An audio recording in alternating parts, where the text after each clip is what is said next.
today's guest not only endured his dad's 7-year Alzheimer battle in the midst of COVID-19, he found purpose, passion, and peace, especially with his past. He's the author of a book entitled 10 Days with Dad. Welcome to the show, Mark. How are you doing? Oh, it's so great to be here. I'm doing awesome. It's a beautiful June day here in Massachusetts, United States. That's so wonderful. Thank you so much for joining me. I really appreciate your presence here right now, and I'm so happy that you're sharing your story with the world. You're sharing the story, your journey for the last years that you spent with your father, also in your book with the world, to help other people out there, to help us to improve our lives also. So why don't we start from there? Like, can you tell us about growing up with your father? How was it like, and how those last years and last days were like with him? Yeah, absolutely. So I grew up in a suburb south of Boston, Massachusetts, and nothing unusual about that, and nothing unusual about growing up with two other brothers. I'm right in the middle. My parents divorced when I was very young. Again, not too unusual there either. I was 7 years old when they split. The unusual part, though, is that my dad was the one who stayed in the house and not my mom. So that was definitely unique in 1980, and still probably today. Usually it's typical for the father to move out of the house in a divorce situation or to share custody. So that was definitely interesting. Growing up with there was three boys and my dad, so it was sort of a bachelor pad for many years. I lived with my dad for about 22, 23 years before I left after college. And then ultimately we became business partners for another 14 years. So I spent a lot of time with my dad, but truly, honestly, I really never thought that I never really got to know him the way I got to know him during his illness. When he was diagnosed with Alzheimer's in 2014, he passed away in 2021. So during that time was really, I feel, for the first time in my life that I got to know who he was as a person, what made him tick. I got to know his story for the first time. And it was definitely, Alzheimer's is an awful disease, but that was definitely one of the hidden blessings was the chance to get to know my dad and spend so much time with him during the final years of his life. Yeah, and I really felt that in your book also, like, the way you summarized the whole journey in the book to explain the 10 days also in the book too. That was so beautiful.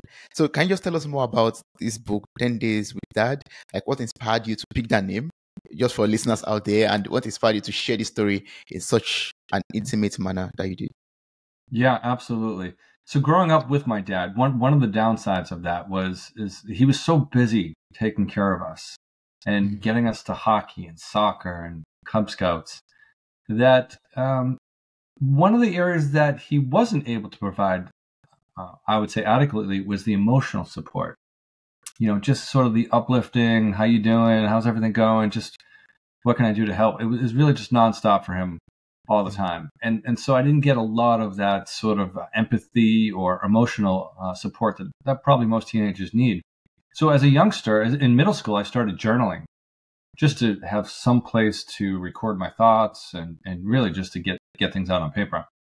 Fast forward, I was an intermittent journaler my whole life. But when my dad got sick, I sort of found myself in the same position where I was starting to journal again about, why is this happening? Why my dad? He's so sweet.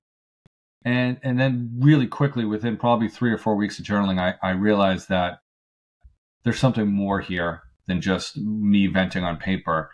I started recalling the times and experiences we had spent together and what I had learned from him over the years and just how I was able to live my life because of the sacrifices he made to my brothers and I. Yeah. My brothers and me. And, when he got really sick, when it was time for him to move out of his house, I showed up to his doorstep as I explained in the book, as I usually did 2 to 3 times a week, just to check on him, take him out to breakfast, get his meds ready. And my dad was just a beaten man. His Alzheimer's hallucinations had gotten the best of him, and he was just not right. And literally, I said, "Let's go, Dad. I'm taking you home. We're out of here." It was no plan. I had no intention of doing that. And I took him home for me. He took him home with me. in order to find him an assisted living place.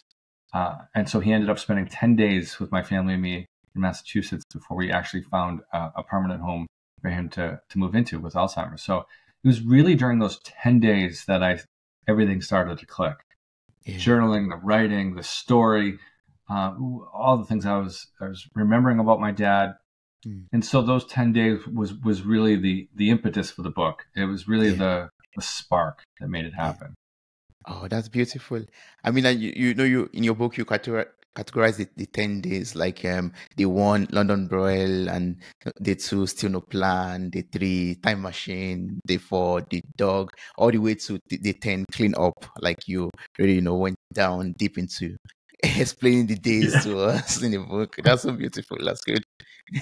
Well, the 10 days. People always say to me, "Well, why'd you name it 10 days?" And I was like, "Look, listen. In those 10 days, I probably experienced every type of emotion that I had experienced over his 8-year experience with Alzheimer's. There was laughter, and there was joy, and there was sadness, and there was anger and frustration, and role reversals. So it was really all in those 10 days that it all just kind of clicked. And then fortunately, I was able to spend quite a bit of time with him. When he moved into assisted living, I was able to get to know him even better because he was so close to me. Yeah. And how was that like for you, having such intimate relationship with your father? How was it like, losing him? How were you able to process that grief of losing someone so intimate or close to you? Yeah. The interesting part about it is because the book wasn't finished until after he passed away. So, I mean, I was full on writing the book while he was in assisted living. And then after that, he went to a nursing home. And when he passed, I still hadn't finished the book. So in some ways, the book was postponing the grief. It was one of those things that was still in motion. So in a lot of ways, I didn't get to grieve until the book came out. After it was published and a few months ago, then it started to hit me, that I don't have this distraction, this something in my way to grieve my dad. And it really did hit me after the book came out, especially when people started reading it. And, I remember that about your dad, and, the hockey commandments and things like that. So it was tough. It was very tough. But at the same time, I was saying goodbye to him for almost 3 years, bit by bit, day by day, memory by memory. So it was different. It was very different than losing your parents or somebody you love suddenly. It was just a different experience, but it was tough. Yeah, I can imagine. I mean, in some years' time, or maybe later in some months' time, you also release a book about how you process the grief. Also, she'll be looking forward to that. Yeah, for sure. I think there's probably a book there. You're right. Yeah, but you're also totally right. I mean, it's very difficult. It's going to be so challenging for us to know that the days are numbered on this loved one of us, and every day is so valuable, and every day becomes like -1, like T-1 to the end of the journey, or to us in that person. Yeah. Oh my gosh, 100%. And that's really the takeaway of the book, right? I mean, it's the moment we're born, we're terminal. We're gonna die at some point. Yeah. And what my dad getting sick just made me realize, it just hit home.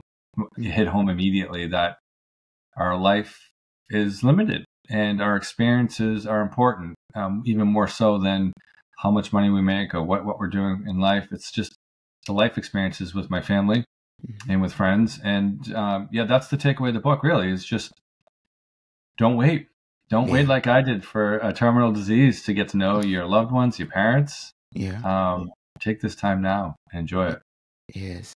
And while taking this journey with your father, what surprised you the most during this journey, during that, time out with him, or the 10 days he spent with you at home, or, in the care system also? Like, what are the things that surprised you about his situation and about the Alzheimer's journey? Well, the big surprise was again, the realization that I didn't know my dad. Even though I was partners with him for 14 years and lived with him most of my life, the fact that I didn't know his story was really shocking.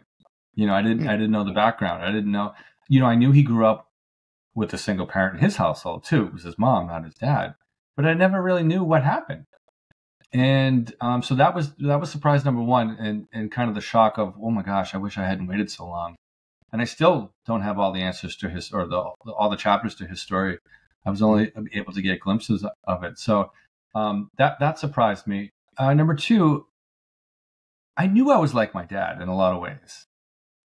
I couldn't see it until I started writing the book, until I started hanging out with him every day. Then I start to really see how much I was like him. Well, it was just, my dad used to joke with me in the nursing home, why are you always smiling? You're always smiling. And what my dad didn't realize was he was always smiling. He was a happy guy, and everybody would say your dad was so nice, and he always had this big smile on his face. And so all those little pieces started to come together. It was really fascinating and really special at the same time. Yeah. And how did how did all of this realization also change your life? Like, you getting to know your father even in a much brighter light, and, finding out the similarities between you. How did that, maybe change your life in some ways, or change you in some ways? Yeah, it's a great question. Obviously, a diagnosis like this, any terminal diagnosis or anything major, it impacts your life immediately. I think people go one of two ways. People say that they're going to change, and they do for a short amount of time, and then they go back to their old ways. Or people change for good, and I changed for good. That realization that our life is short, that's something I've lived by every single day since he got sick. And it allowed me to experience new opportunities or new things. It allowed me to try new things like meditation. I never would have meditated. I was like, what is this meditation thing all about? But again, I was like, well, what do I have to lose? Let me try it. And it totally changed my life. Just simple meditation. Just being open to new learning experiences and coaching programs and writing the book. I knew fairly quickly that I was going to focus on my relationships. And yeah, I'm still driven at work, still want to succeed and do that. But the big change has really just been my mindset. And, look, we all have a lot of heavy stuff going on in our lives, right? My kids are in college, and we're trying to figure out how to pay for that. There's some addiction issues in my family. There's anxiety and depression. There's a lot of heavy stuff that I have to deal with on a daily basis, like everyone else in the world. But the difference is now is my mindset, is that I approach these challenges or opportunities differently. I don't get upset as long as I used to. And I just try to take it day by day and say, I'm all I can do is the best I can do. Take care of my family and just go from there. I can't worry about things that I can't control. So that's where the change came in after he got sick. It was just a mindset change for me personally. And that's what I hope others can see or take away from the book, is that things are going to be dark. We're all going to have demons every day, probably for the rest of our lives. But it's how we deal with those demons and how we let go of the past to try to move forward and look at the future and not worry about things that we can't control. That's the message. Oh, that's so deep. Yeah. I mean, it's all about the life choices that we make, right? And what we do with what's, with our situation or circumstances in life that makes us who we are. Yeah, absolutely. And I always had in the back of my head that this message, I was sort of writing it with my kids in mind. This is my story. First of all, I want you to know my story. It's important. I didn't know my dad's story until he got sick.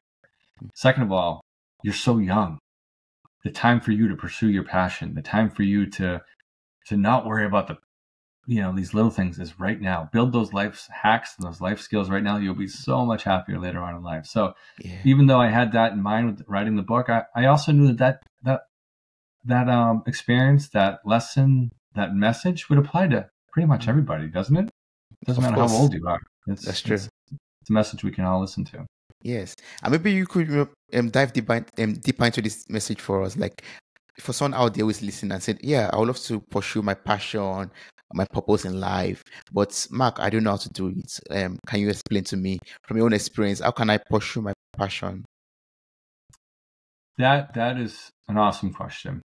When I say pursue your passions, So if you're a golfer, if you like to play golf, I'm not saying your passion is going to be do whatever you can to be on the PGA Tour, no matter what age you are. Yeah. But that doesn't mean you can't pursue your passion in the sense that if you want to get your score lower, you can obviously practice. If you just want to learn more about the history of the game, start reading about it and learning more about it. Start talking to people. Passion is, it's not a gift or a blessing. It's something that you have to find within you, right?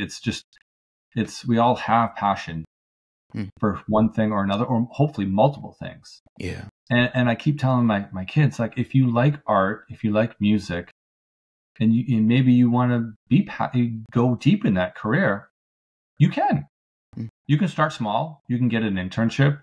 You can start a podcast about music or art if that's what you like to do. There's so many little things that, just like yourself, this is your passion. Yes. Talking about people's journeys and experiences, and you have a full-time job. Yes. And here you are for the past 2 years, spreading joy and love and messaging people. It's just beautiful. I mean, that's what pursuing your passion is all about. And I think when I was a kid, I wanted to be a baker. Well, I'm probably never going to open my own bakery, but I'm baking again. I'm making desserts and I'm baking bread once a week. And that's pursuing your passion. And if you pursue your passion, and you can still do other things, your real job, it's not an either or, it's an and. You can have a full-time job and you can have a podcast. You can have a full-time job and you can write, become a writer on the side and write books or bake or whatever you want to do. Yes. You'll start to see your life fill up with more joy and peace. It's awesome. Oh, that's beautiful. I love that. Like you can have it both ways. You can have your career and also your passion also for something else. Yes. And if you're lucky, or if you want, like in my case, I would love for my passion to become my day job. Right? Yeah. That's the goal. But it's a process, and it doesn't have to happen right away. As long as I keep at it, it'll happen. That means very soon you just want to become a full-time writer, writes, hundreds of books, for example, and yes, bless the world with more messages and impactful, stories also. Yeah, absolutely. That's what I hope to do, and I think everyone can do it too. But when the other thing I would say about that, in terms of young people, is I think some people, when they're young, dismiss their passion and say, I can't do that. I need to make money. I need to pay, I need money for rent. But I think you can, if you start young enough. I think you'll find that people who follow their passions early in life they're just happier later on in life, because it gives them the opportunity to say to themselves, maybe I can make a run of this right now as a young person, as a teenager, as a college student, as a post-college student. Yeah. So I'm all about, don't ignore your passion. If it's something that keeps you up at night, you should definitely listen to that message and listen to that feeling and pursue it. Yeah, sure.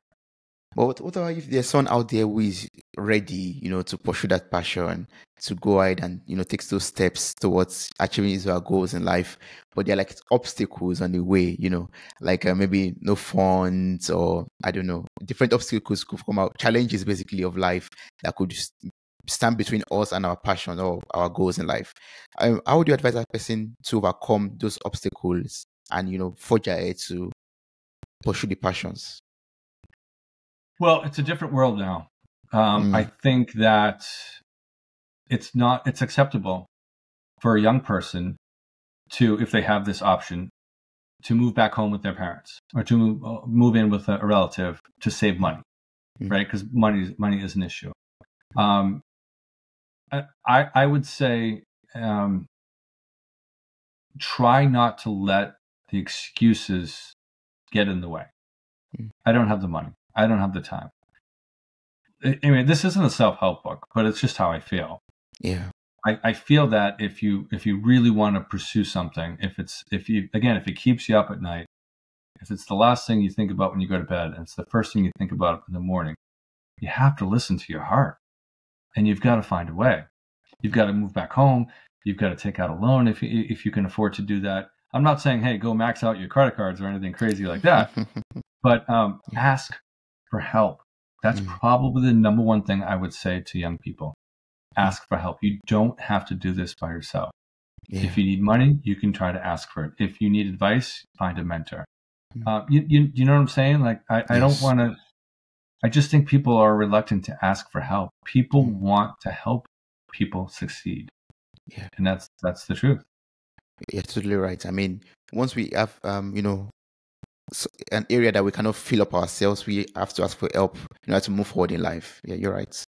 I believe that. It's not just passion either. I mean, it's just, if you're a caregiver, you can't do it all yourself. You just can't. You'll burn out. True. And we're just afraid to ask for help, whatever the topic may be, and myself included. I was too. I'm not as I'm open to it now more so than before. But hey, when you're young, go for it. This is the time to go for it. You don't have as much to lose. You don't have a family. You don't have the same obligations. Give it a shot. Go for it. You're right. Yes, and I can totally relate to what you said right now. So we find it difficult to ask for help because we feel like we could be judged as not being non-sufficient or self-sufficient, for example, or too weak, for example. But I mean, from experience, just being vulnerable and asking for the help always helps us or goes a long way. Basically, like the struggle I could have taken for 2 years, for example, I solved the problem within some months because I asked for help, basically. Yeah, Yeah. exactly. That's awesome. Yeah, I totally agree with that. Yep. Yes. And one thing that I found so important about your book too is that you talked about you finding your inner peace along the journey. And that's one thing I would love you to, tell me about or tell us about. Like, how did you find your inner peace and how did this journey help you in finding your inner peace? Yeah, I definitely have found my inner peace. I grew up in a dysfunctional family.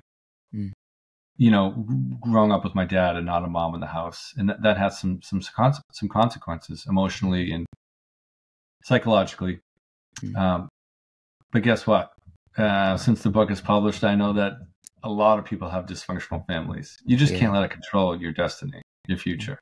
When I started letting go of my grudges, when I stopped making excuses, when I started practicing gratitude, just what am I grateful for right now in my life? That's when things really started to turn around. That's when I started to find inner peace. When I started to forgive other people, some of them didn't even hurt me, but I perceived that they had hurt me. Right? I thought that they had wronged me in some way throughout my life, going back as far as middle school. And I said, well, this is crazy. What am I carrying this around for? So, I mean, you don't forget the wrongness, the harm, but I have forgiven them. And most importantly, I've forgiven myself. I'm not perfect.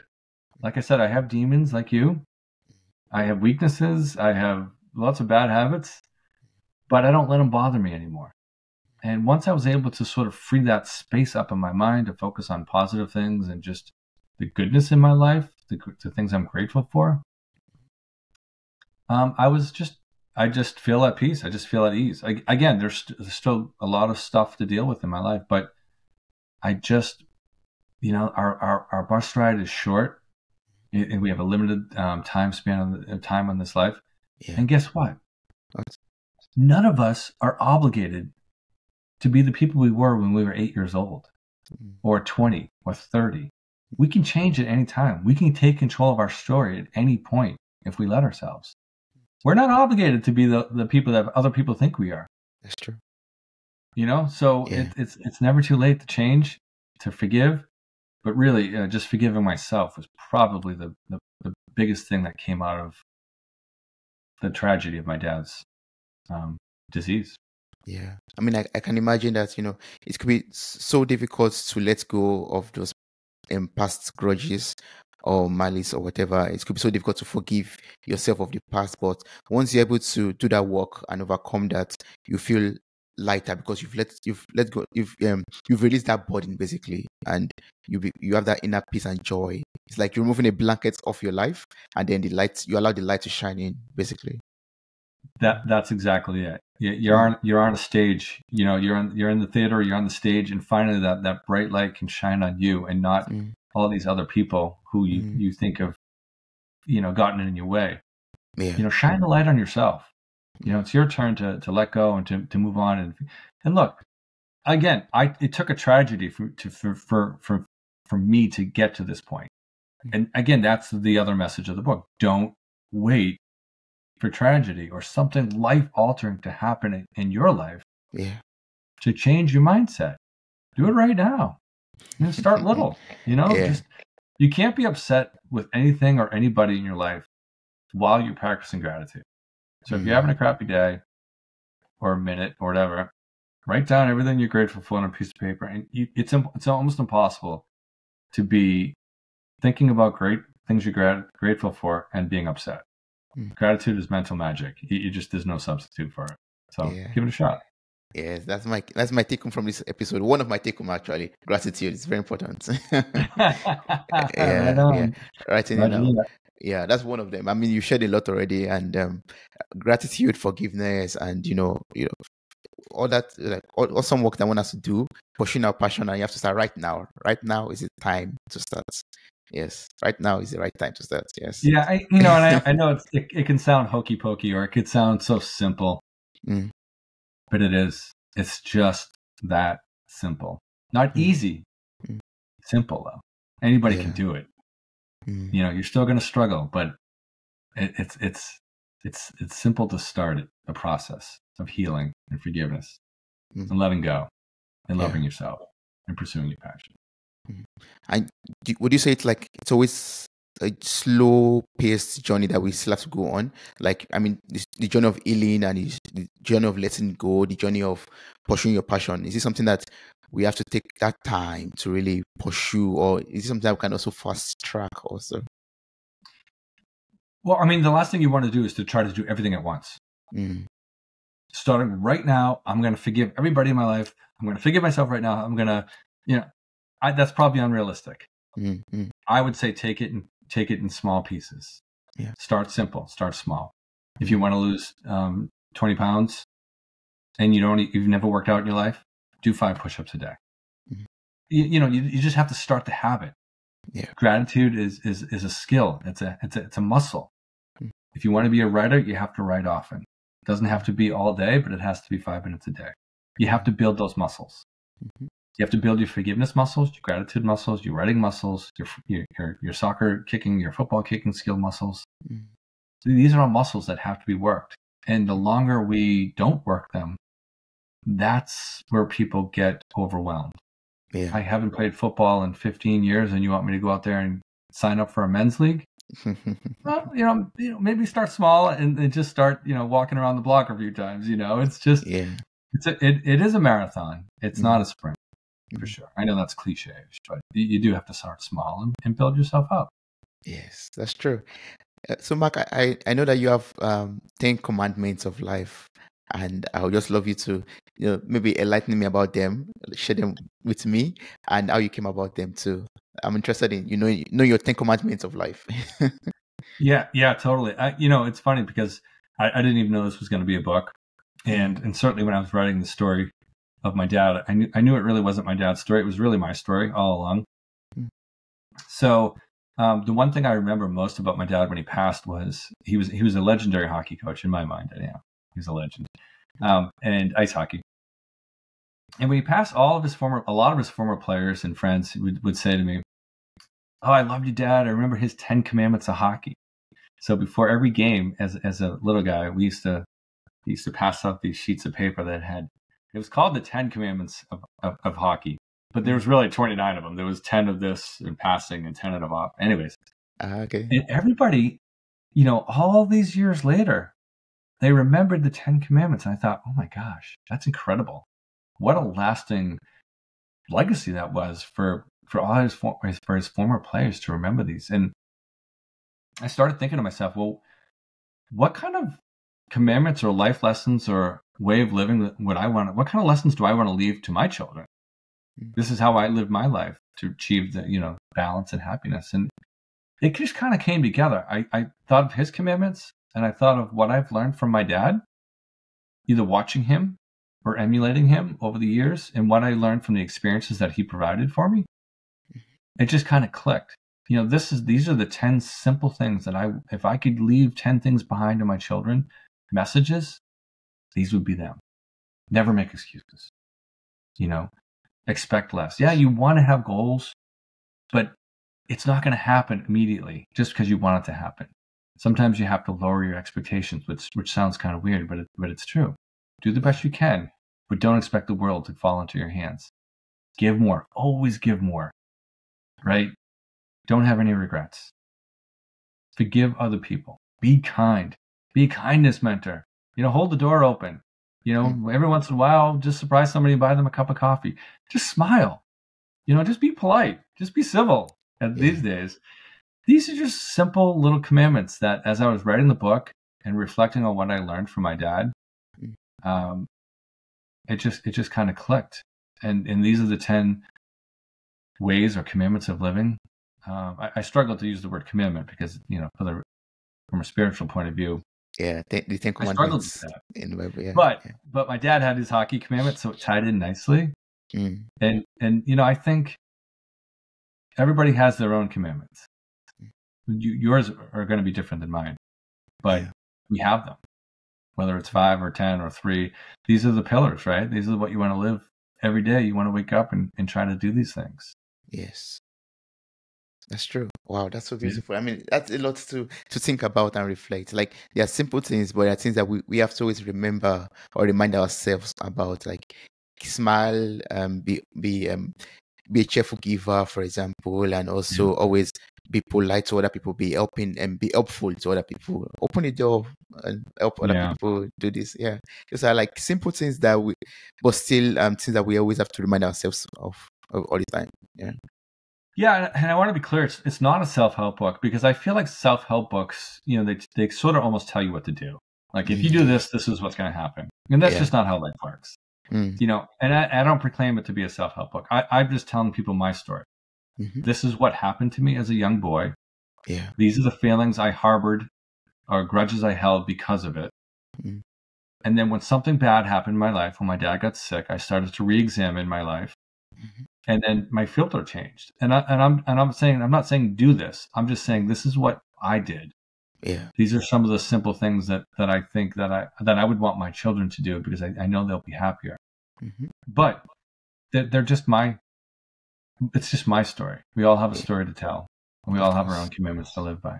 Yes. And it's good we tell this story because it helps other people to improve on their own journey of life. It helps other people to improve their own lives also. Yeah. How would you say, your father's story or the story of other people around you helped you in becoming who you are today? Oh, I'm sorry. I'm sorry. Say that again. Yeah, I said, how would you say your father's story or the story of some people around you, story of your mom or people around you, how did it change your life? Hearing their stories, hearing what they've gone through in life, their experiences, how did it form you to be who you are today? Yeah, well, again, growing up with a dad, he didn't really know how to do the laundry or cook in the beginning. So, there was a lot of trial and error in our house. And I think that the blessing behind that was I was never afraid growing up to try new things.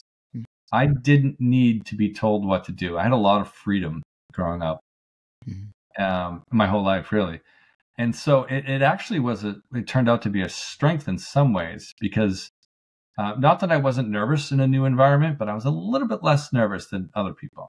And I was always willing to go outside the boundaries, so to speak, and try new things. It's because I grew up really defending myself, and really just, sometimes, a lot of times we had to cook our own meals on the weekends, and independence. It turned out to be a good thing, not a bad thing. I find as a parent, we sometimes stifle independence because we want to do things for them. We want to give them things that we didn't have, but it takes away their independence in the end. So that's one thing that really shaped my life, is that I was never afraid to try new things. And the other is, more on the negative side, is just not having that emotional support, not having, never mind 2 parents checking on your homework or how are you doing or how are your relationships. I didn't have either one of them doing that. So that kind of stinted my growth emotionally too.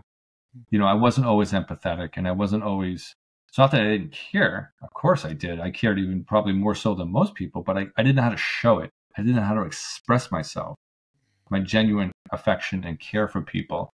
So those were sort of like two opposite polars of results of growing up the way I did. Yeah. When I found the right person, the right relationships, though, I was able to have them, teach me how to love and teach me how to show empathy, which was nice. Yes, that's beautiful. Wow. So where can we get this book from? Where can we get the 10 Days with Dad? Where can we buy it? Yeah, absolutely. There's two ways to get the book. Thanks for asking. It's on Amazon. Just Google, type in Mark Resnick book or 10 Days with Dad. It should pop right up. Or you can get it on my website too, markjresnick.com. And then there's a shopping or a book page on there too. So there's two ways to do it, both with free shipping. So if you want to connect with me, just go to the website, markjresnick.com. Leave me a message there, and then I'll keep you up to date on what's going on with my life, and we can keep in touch. Yes, I'm going to place this link in the show notes of the episode. The link to your website will be available there. So I encourage everyone to just click on the link, order the book, buy it. It's so awesome. And you can learn from Mark's life journey, his story, his experience with his dad. And yeah, it's just awesome. It's not a self-help book like Mark said already. Like you said already, it's not a self-help book, but I believe that from other people's life's journey and from other people's story, you can always learn a lot, and you could also get one or two things to maybe improve your life with, or just to relate with also, just basically. And I would encourage people to read the reviews. I always read the reviews on products, but I was really blown away when the book came out, what people were writing about it, how it made them feel, and it felt really good to see what that people got something out of the book. And that's all you can hope for when you write a book like this. But I just want to thank you for the work that you're doing. It's amazing. You're so passionate, obviously, and if I had a book here in front of me and I was going to write a book to you, I'd say, hey man, keep pursuing your passion. You're killing it, and it's great. And I've just felt so comfortable and loved in the show, man. I appreciate it. Appreciate you. Thank you so much, Mark. Thanks so much for sharing your story. I also, love the fact that you're not, keeping the story to yourself. Basically, you are sharing with the world, and that's one thing I admire, because I always sought out, looking out for teachers basically to improve my life and also improve other people's life. And you are one of them, definitely, with your story, and that's so beautiful. That's a gift. Thank you so much. Thank you. Yes.